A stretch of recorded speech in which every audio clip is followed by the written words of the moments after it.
Hey there, everybody. I'm Mike DeLisio. And I'm Chris Yee. And today we're going to be reviewing a relatively small box card game called Ratjack. And this is from designers Maxime Mercier and Matthew Kahn and publisher Studio H. And it's called Ratjack for a reason, Chris. Why do you think this is called Ratjack? I think that it's about, you have like a card jack, and so you're trying to see how many rats you can lift up with it, right?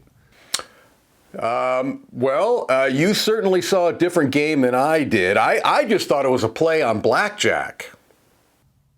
I think that one makes actually more sense, Mike. Let me show you guys how it's played, and you can decide whether you think I'm right or Chris is right. Every game of Ratjack is going to be played using 2 decks out of the 4 that are included in the game.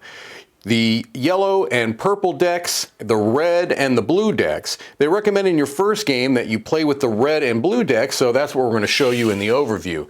These 2 decks happen to be identical, so they're made up of 12 cards from 1 to 12, and both of these decks contain the same 12 cards. So, first game, you're going to shuffle those together to make a deck of 24. So let's assume we're playing a 3-player game of Ratjack with the red and blue decks. What you have here at the beginning is a deck of 24 cards made up of the numbers 1 through 12 in both red and blue. As I mentioned, the red and blue decks are identical.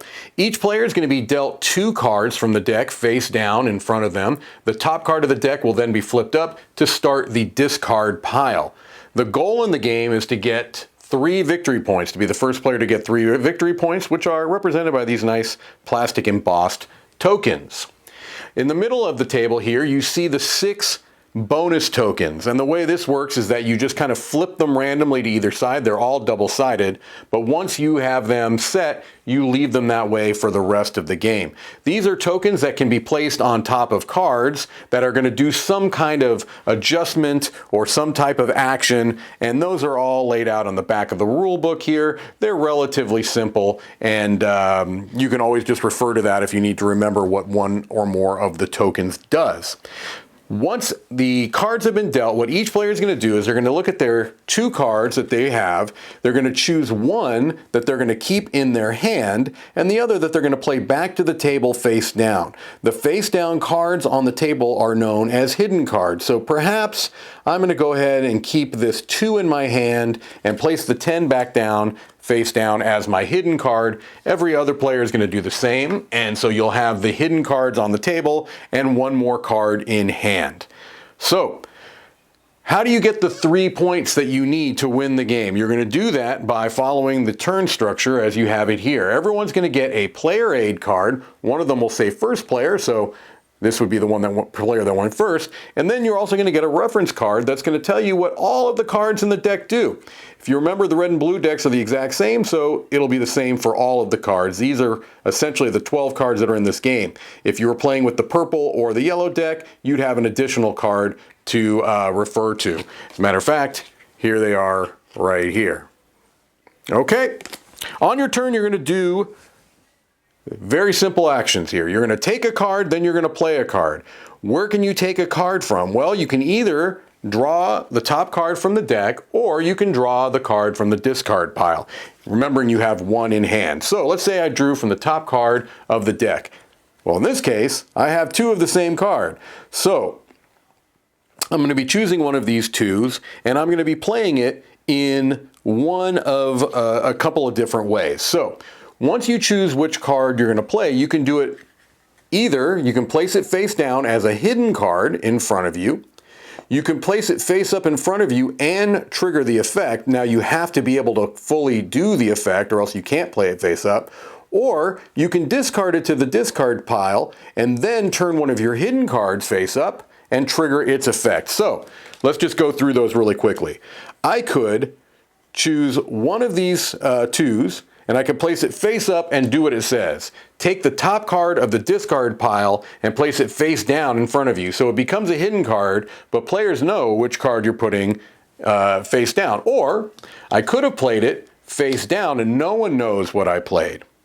Conversely, I could have taken this card, discarded it to the discard pile, and then flip this card and do what it says. In this case, flip one opponent's visible card face down. Well, it makes no sense to do this as the first player in the first round because there will be no visible card. So let's say instead that I had just played this face down in front of me, and now I have 2 hidden cards. Everyone else is going to be doing the same. What are you trying to do? Well, you're trying to have 25 points exactly showing from your visible card. So if both of these got flipped over, I'm now sitting at 12 points. Perhaps one of these cards had a +5 token on here. So let's say we had here 15 and 17.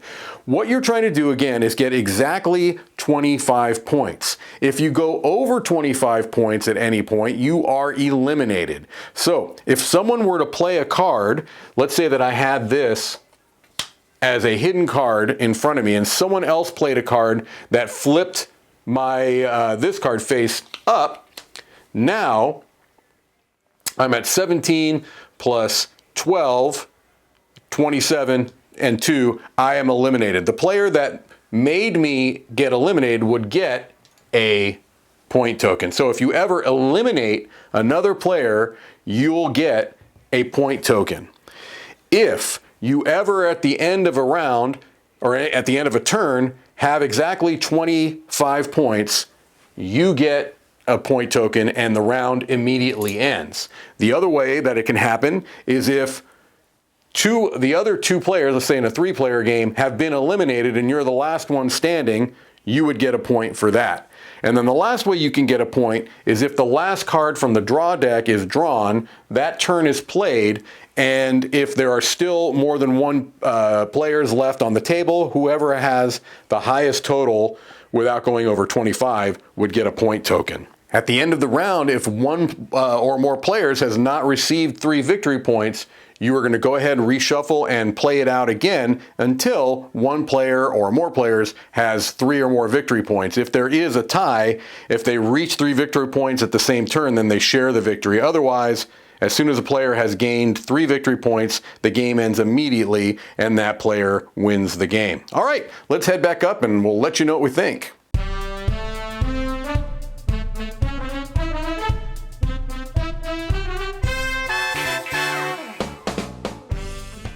All right, so there you have Ratjack, I would say a relatively simple card game, mostly in the sense that you don't have a huge hand of cards that you're ever going to be dealing with. It kind of gives me, Chris, a little bit structurally of that love letter feeling of you have a card in hand, you'll draw a card from somewhere, and then you'll play one of those 2 cards out on the table. Yeah, and I think that makes for a nice simple thing where there's not going to be too much overhead of what do I do at any given point. A lot like Love Letter. You usually have just a few little choices, drawing a card and playing it out. And it also has that, I'm from Las Vegas. I grew up, my dad is actually a casino games dealer, so I grew up playing a lot of blackjack as a kid before I ever actually played hobby games. So I like that little mix of these 2 things. It kind of also has a little bit of that feel of those golf type card games, right? Where you're typically in those trying to have the lowest total value face down and cards get flipped up, or games that have riffed on this are like Silver and that type of stuff. So it has that similar type of thing, but I really like that don't bust, don't get past 25. So yeah, Love Letter with a little bit of those kind of familiar elements from other games. Yeah, I agree 100% on those kind of comparison touch points. And I think that keeping the structure simple and not having a large hand of cards is vitally important, because until you get to know these decks, and each deck, there are 4 in the game, as I showed in the overview, you'll be playing with 2 of them at any given point. Each of these decks each of the cards in these decks have a particular ability. Now, you do get a player aid, as I showed you in the overview as well, but if you had a hand of a number of them, it would probably be a bit overwhelming. And I did want to point out that I think the game is at its best when you are playing with people that have played it about the same amount of times, and know the cards relatively well, and a meta is built. And by that I mean that when you're first learning the game, you're just really focusing on what do each of these cards do, how is that going to impact what I'm doing, what the other players around the table are doing. When you can kind of strip some of that away and you know pretty well what the cards do and you kind of know how other players like to play the game, that's when I think it's at its best. But I don't know that it's going to get to that place by a lot of players, because a lot of players don't play the same game over and over again. And I think that's a good point where it's comparable once again to Love Letter, because in Love Letter, the first hand or the first few times you play, it just feels pretty random. Here's a card, lets me guess someone's, oh, you have a 6, right? And you start to really, with the same group of people, develop that understanding of, well, you've played these things out so far, and when you've done that, it tends to mean you're holding this back. And so yeah, I agree, right? It takes a few plays to kind of get not just comfortable with the rules are really easy, but also get comfortable with what are the implications of someone playing something. Okay, well, I bet that they're holding this back, or I bet that they, when they have these cards face up, they're they're face down cards. They're the kind of player that's probably going a little risky, or they're going bigger, or they're not pushing the boundaries, so there you have a lot of low cards down there. So you do figure out those little things. Particularly, it's the type of deduction that's not like rock solid mathematical logic. It's more like, I know what you like to do or what you avoid doing. Yeah, exactly. And I think that it's one of the games where, depending upon which cards are played, also even which decks you're using in the game, where you'll have more or less information available to you as a player, which may make you feel like you have more or less agency. I don't want to try to present this game as not having some elements of luck to it. It 100% does. Anytime you're doing draws, top deck draws, which you don't have to do, you can draw from the discard and know exactly what you're drawing, but then everybody else knows exactly what you're drawing too.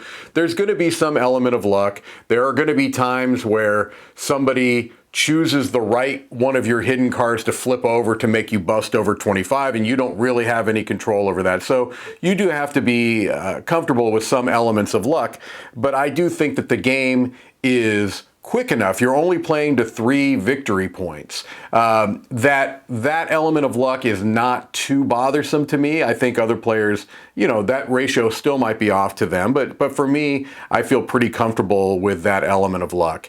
And so I think,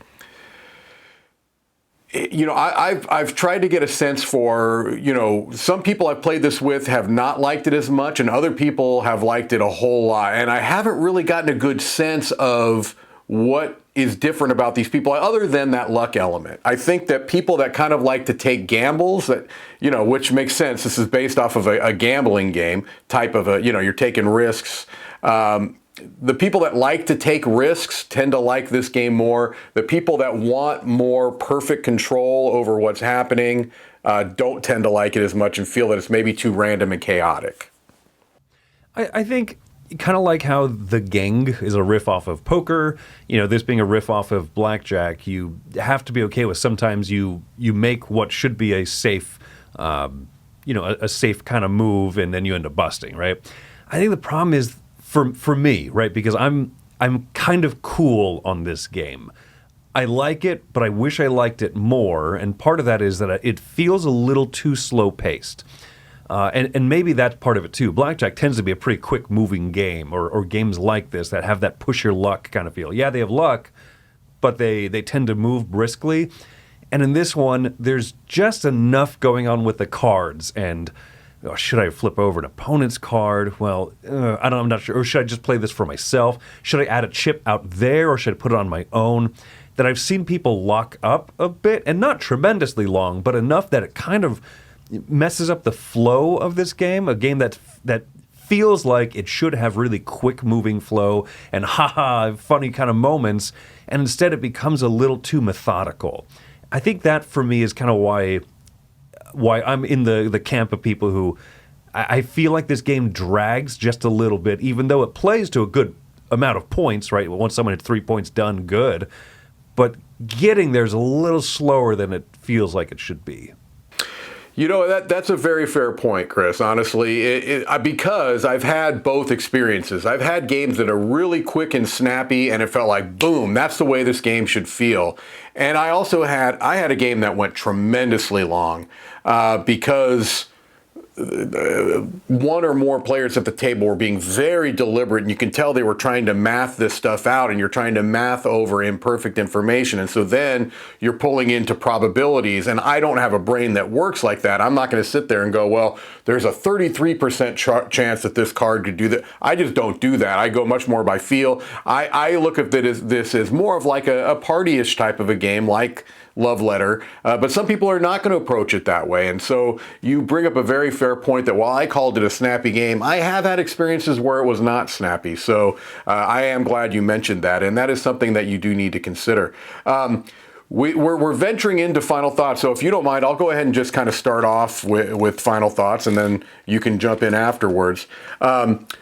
The first thing that I wanted to talk about just quickly that we haven't really addressed is the production. And I think that this is a really nice production. You know, each of the 4 decks have these little individual tuck boxes. The tokens of the poker chips are really nice quality. The point tokens are really nice quality. I happen to like this type of a box. Many people don't. It's one of these kind of telescoping, if you call it that, I don't know, boxes. I get that there are some issues that maybe aren't liked, but I like it. I think it's a very, very nice production. So with that, quality of the card's very good, gold, like foiling. That I think is a slam dunk. Gameplay, again, I feel like when it's at its best, it could be a score higher than I'm going to give it. And because I've had games where it was really a fun experience, but it does have a couple of things that could make it drag out a bit, as Chris mentioned. I think it's good that you mentioned it. I should have mentioned it earlier, but I am going to recommend it. I'm giving it a 7.5. Because I've had enough really good games of it. But I will say, I'm being right up front about this, I think that I have liked this game more than most people I've played it with. So take that as a caveat with my score. I like it probably more than almost everybody I've played it with. And so maybe I'm the high end of this. I don't know. Maybe there are people that like it more than me, but I haven't run across that. I've always been the one that has liked this the most amongst the people I'm playing it with. And that's why I give it a 7.5. It's my opinion. I think it's a lovely production. I think that when you get to the point where there's a meta that can be involved, where people aren't straining over what does this card do, they kind of know, then it's at its best, and that's where I hit with the 7.5. So there you go. That's my final thought. I'm coming in lower than you, Mike. I'm coming in at a 6. This is a game that I like, right? But I'm shy of recommending it because I've had such, I would say, the ratio of like those fun games to the kind of drawn out ones, it's not there, right? Whether that's with new people or whether that's with returning players, I find that it kind of stalls out a little bit too much. I really like the concepts of it, and I'm glad that you brought up the production because it's top tier. It's so good. It reminds me of the production of 12 Chip Trick, a little bit, a game that you and I covered as well, something that didn't need to be so nice, but it's elevated a little bit because of how nice it is. It doesn't feel superfluous or frivolous. And this game for me, yeah, like I said, I wish I liked it more. Mostly those hang-ups that I have with it. But yeah, a few rough players at the table, I think, really drag down the experience, even for the people that are having a lot of fun, unfortunately. So that's kind of why I land right there at a 6. I still like it, and if you, Mike, said, hey, I've got this fun group of people who like it, do you want to play it? Absolutely, I would like to jump into that game because, like you said, when it hits well, but otherwise it's a little too uneven for me. All right, well, there you have Ratjack, a game where I'm going to be interested to hear what people are going to say. So give us your thoughts in the comments. Was this one that, maybe dragged too much for you? Is there anybody out there in the world other than maybe the designers and the publisher who like the game more than me? I'd love to hear your thoughts on that. But until next time, I'm Mike DeLisio. And I'm Chris Yee. And keep on jacking up your vehicles with rats. With rats.